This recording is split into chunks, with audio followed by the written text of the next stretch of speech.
열심히 배운 걸 한순간에 날려먹는다면 어떨 것 같으세요? 이건 우리도 모르게 정말 의외의 순간에 일어납니다. 영상을 보시는 지금도 일어나고 있죠. 심리학자 제이슨 첸 교수는 약 60명의 참가자들에게 40분짜리 범죄 드라마를 보여줬습니다. 그 후 참가자들을 두 팀으로 나눴어요. 한 팀은 드라마 내용에 대한 시험을 보게 했고, 다른 한 팀은 그냥 게임을 시켰습니다. 그 다음 두 팀 모두에게 드라마에 대한 잘못된 정보가 섞인 오디오를 8분 동안 들려주었습니다.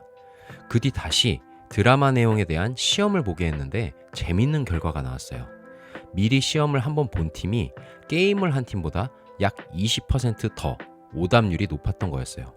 다시 말해서 시험을 두 번 본 팀이 한 번만 본 팀보다 잘못된 정보를 정답이라 기억하고 있거나 아예 기억을 못하고 있는 경우가 더 많아진 거죠.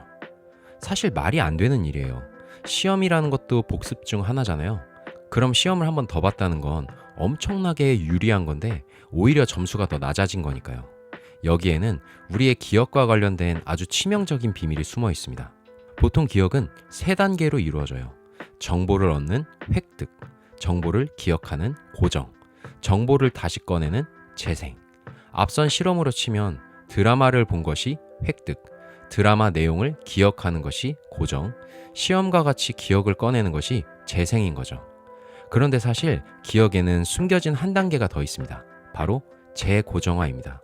재고정화는 기존 기억을 다시 꺼낸 뒤, 즉 재생한 뒤 다시 저장하는 과정을 말해요. 쉽게 말해서 우리가 하는 복습, 연습, 시험과 같은 거죠. 일반적으로 이 재고정화 단계는 매우 유용해요. 기존 기억을 더 강하게 만들어주니까요.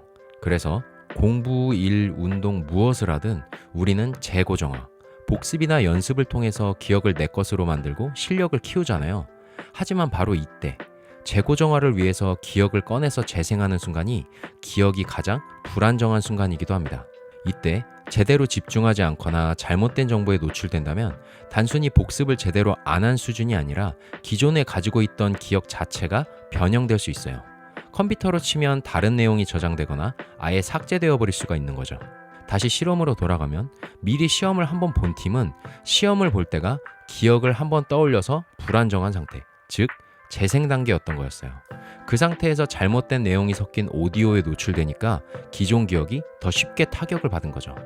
그 결과 게임을 한 팀, 즉 시험을 안 보고 복습을 안 한 팀보다 더 낮은 점수를 받게 된 거죠.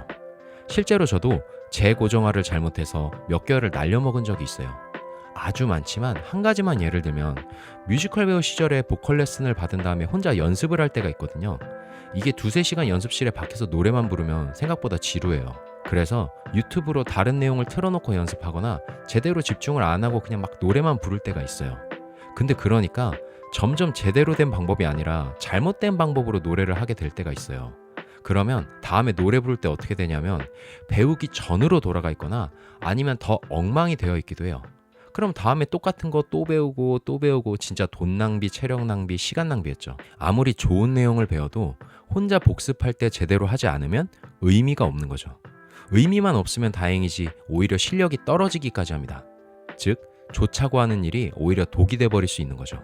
그래서 우리는 재고정화 단계에서 특히 신경을 써야 합니다. 기억이 가장 불안정한 순간이니까요. 그리고 고생은 고생대로 하고 실력은 실력대로 떨어지면 너무 억울하잖아요.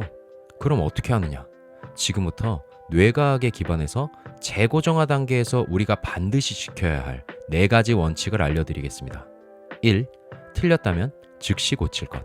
연구에 따르면 복습 중에 오답이 나올 때 즉시 정답을 알려주면 오히려 정답에 대한 기억이 강화된다고 합니다. 하지만 즉시 고쳐주지 않으면 오답이 더 강하게 남죠. 따라서 복습을 할 때는 해답지를 확인하거나 녹음본을 듣거나 자료를 다시 보는 방식으로 즉각적인 피드백으로 오답을 고쳐줘야 합니다. 2. 외부 개입을 차단할 것. 앞선 실험처럼 기억을 떠올리는 과정에서 다른 정보가 들어오면 기억이 왜곡되거나 사라질 수 있습니다. 복습할 땐 스마트폰이나 멀티태스킹을 피하고 한 가지에만 집중하는 게 좋습니다. 3. 유사 정보는 최소 6시간 후에. 비슷한 정보를 동시에 복습하면 서로 섞여버려서 헷갈릴 수가 있어요. 예를 들어서 근현대사와 세계사를 함께 공부해버리면 1910년 일제강점기와 1914년 1차 세계대전 같은 그런 것들이 섞여버리는 거죠. 이럴 땐 유사한 내용은 시간차를 좀 두고 복습하면 좋습니다.